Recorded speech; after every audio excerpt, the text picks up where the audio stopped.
Hello, my name is Ardi and we are going to solve problem E3.12. So the question is find V0 in figure E3.12 using nodal analysis. Okay, so we are given the circuit and let's see what can we do from here. Let's set our bottommost node here as our ground. So the voltage here will be 0. And let's name our nodes, which is this one here. We will name it VA. And let's name this VB. And also let's name this EC. Good.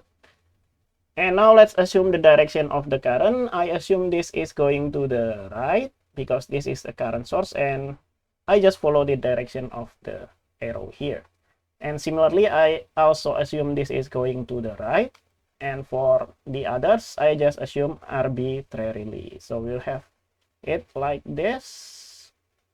Okay, now the problem is VA and VB is connected by a dependent voltage source. So we need to see it as a one big supernode. Right?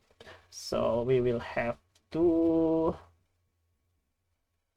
see it as a very big supernode. So let's name this node here as our supernode. Supernode. And let's do KCL at exactly that supernode. Okay, let's do KCL at supernode, at the supernode, because we only have one supernode, right? Okay, KCL said that the sum of the current that goes in will equal to the sum of the currents that goes out. Good. And this is going up here. It is going into the node. So we'll have 8.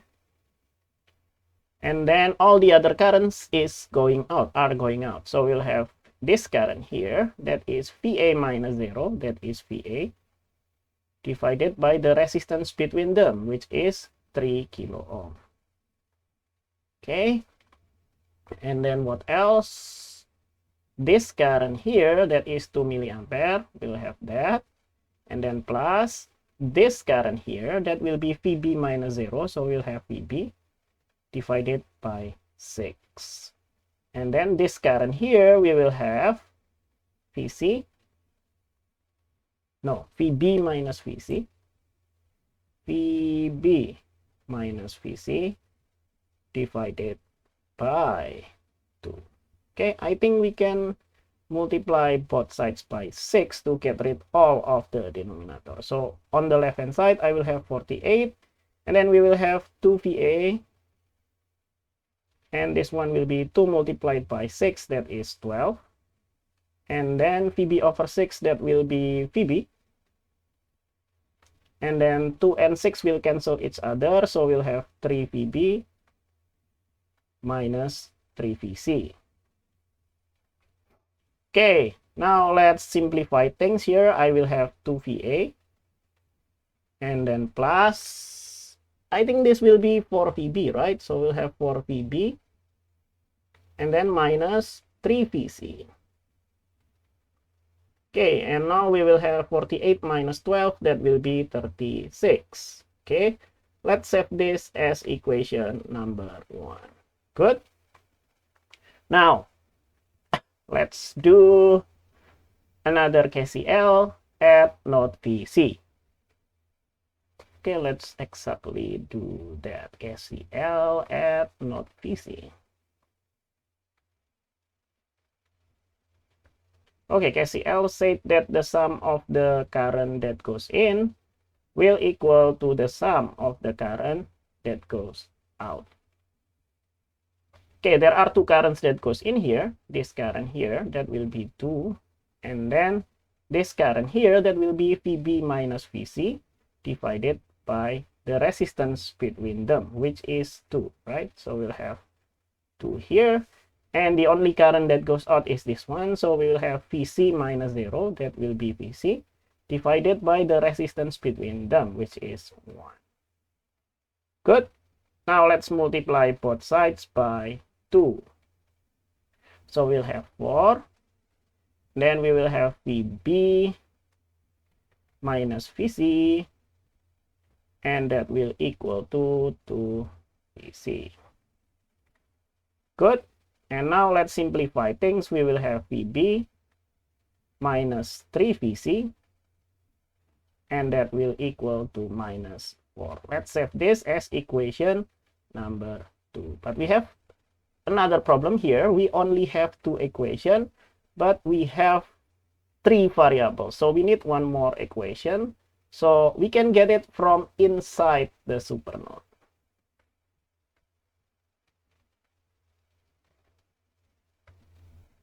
What do you mean by inside the supernode? We will see.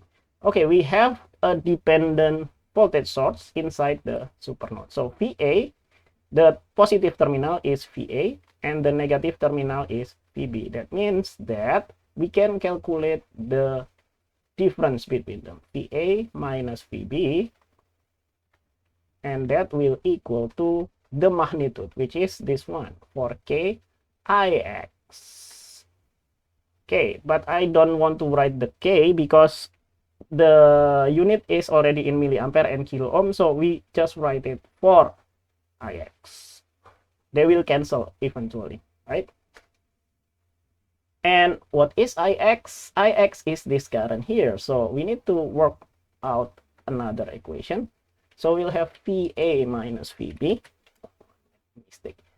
VA minus VB is equal to 4 multiplied by VC minus VB divided by 2. Okay, 4 and 2 will cancel each other into 2. And so we'll have VA minus VB is equal to 2 VC minus 2 VB. Okay, move this to the left hand side and it's become positive. So we'll have VA minus 1 plus 2 is plus 1. So we'll have VA plus VB. And then let's move this to the left hand side. So we'll have minus 2 VC. All of that will equal to 0. And this is our third equation. So we have 3 equations with 3 variables. You should be able to solve it by using some tools. And I think the easiest tools to use is our lovely calculator. So let's set this up as equation solver. So this button here, and equation solver is number 5. We have 3 variables. So 3 variables is number 2. And let's plot our first equation. The coefficient of VA is 2, and then 4, and then minus 3, and then 36. Good.